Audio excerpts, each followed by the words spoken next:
All right, today we are digging into a true marketing classic. It's a book so powerful and so on the money that it feels like it was written yesterday, not all the way back in 1966. So get ready because these ideas from Eugene Schwartz's breakthrough advertising, I promise you, they are about to completely change how you look at every single ad you see. You know the feeling, right? It's the question that keeps every marketer and entrepreneur up at night. You pour your time, your money, your creativity into a campaign, you launch it, and then crickets. Nothing. So why does that happen? What is the one fundamental mistake that so many of us are making? Well, there it is. That's the core mistake. It's this belief that our job is to somehow manufacture excitement and desire completely out of thin air. But Schwartz argued that this is not only impossible, it is the single fastest way to just light your marketing budget on fire. And this is the guy we're getting all this gold from today. Eugene Schwartz wasn't just some copywriter, you know? He was a deep, deep thinker on human psychology. He just got what actually makes people tick. And honestly, his work from over half a century ago, it is arguably more relevant right now than it has ever been. And if you need a little more proof of just how valuable this book is, get this. For years, it was completely out of print. And dedicated marketers were literally hunting down used copies, sometimes paying over $500 for one book just to get their hands on these secrets. That's the level of wisdom we're tapping into here. So if our job isn't to create desire, then what the heck are we supposed to be doing? This first big idea is going to completely reframe the entire purpose of marketing for you. This right here, this is Schwartz's master key. Your audience already has these massive, powerful desires bubbling just under the surface. You know, they don't really want a skin cream. They want the confidence of feeling beautiful. They don't just want a new car. They want the status and the freedom that it represents. Your job isn't to invent a new feeling. It's just to show them how your product is the vehicle, the bridge, to get them where they already desperately want to go. And what that really means is that your first job, your most important job, is to listen. It's to become an expert in the currents of hope and fear that are already flowing through your market. Before you can ever hope to sell anything, you have to truly, deeply understand their world. This contrast really says it all. On one side, you have the old brute force method of just pushing a message at people. It's loud, it's annoying. But on the other side, you have this elegant and way more effective method of finding a real connection and simply guiding the conversation that's already happening inside your customer's head. And that just nails it, doesn't it? Stop trying to be an inventor of feelings. Start being a connector of dots. You're just connecting their desire that's already there to your solution. Okay, so we get it. We need to connect with a desire that already exists. But how do we actually do that? Like, what are the practical steps? Well, this next section is all about learning to diagnose your audience so you know exactly what message to deliver and when. You know, sending the right message at the wrong time is just as bad as sending the wrong message entirely. A fantastic offer to someone who doesn't even know they have a problem, it's just going to be ignored.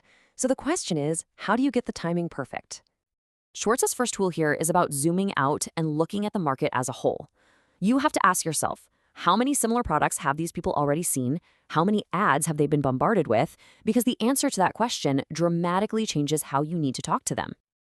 Think about it like this. If you're the very first person in market with a product, a super simple direct claim can work wonders. This product saves you time. Easy. But if you're entering a crowded, mature market, your audience is way more skeptical. They've heard it all before. That's when you have to go deeper, offer unique proof, and tell a much more compelling story. So now we zoom in from the whole market down to the individual person, because not everyone in your market is at the same point in their journey. Diagnosing their specific stage of awareness, that is the real key to personalization that actually works.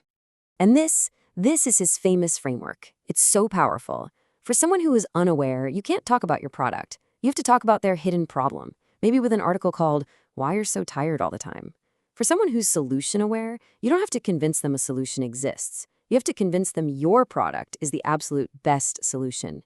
Each stage requires a totally different conversation. You can't just shout your product name at everyone. You have to gently guide them from one stage to the next. And this is why it all matters so much. When you get this right, you stop wasting money on ads that just fall on deaf ears. You start building a real relationship based on understanding, and that is the foundation of genuine trust. So, we've diagnosed our audience. We know what to say. Now, how do we say it? How do we structure our message so that it's persuasive without being pushy? Oh, I love this concept so much. Schwartz called it gradualization. It is the complete opposite of a hard sell. It's not about shocking someone into agreement or overwhelming them with a bunch of facts. It's simply about building a logical bridge from their mind to yours. And here's how it works. First, you find that common ground. You start with a belief they already have, something they're already nodding along to, like, I wish I had more time to cook healthy meals. Then, you start building a logical path from there. But weeknights are just so chaotic. Imagine if you could have a real home-cooked meal on the table in just 15 minutes. And finally, you guide them to the conclusion. That's exactly what our meal kits do. By the end of it, the purchase doesn't feel like a sale at all. It feels like it was their idea. They've persuaded themselves. Ultimately, persuasion isn't some kind of battle of wills. It's a process of alignment. And when you align with their existing beliefs and guide them with simple logic, the need for all that pressure, it just melts away. Okay, let's bring all of these incredible insights together and talk about why this kind of thinking from 1966 is absolutely essential for success in today's chaotic, noisy, digital world. And that really is the ultimate lesson, isn't it? We get so caught up in the new social media platforms, the latest AI tools, the fancy analytics dashboards. But Schwartz reminds us that all of that stuff, it's just the channel. The real work, the timeless work, is in understanding the person on the other side of the screen. The tools we use to market will always change. The platforms will evolve. But the core hopes, the core fears, and the deep ambitions of your audience, those are bedrock. They are constant. And if you build your marketing on that foundation, it will never, ever go out of style. So I'm going to leave you with this one question to apply to your own work. Don't ask what you want to sell them.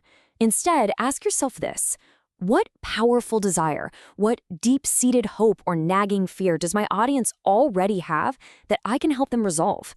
Because the answer to that question, that is the start of truly breakthrough advertising.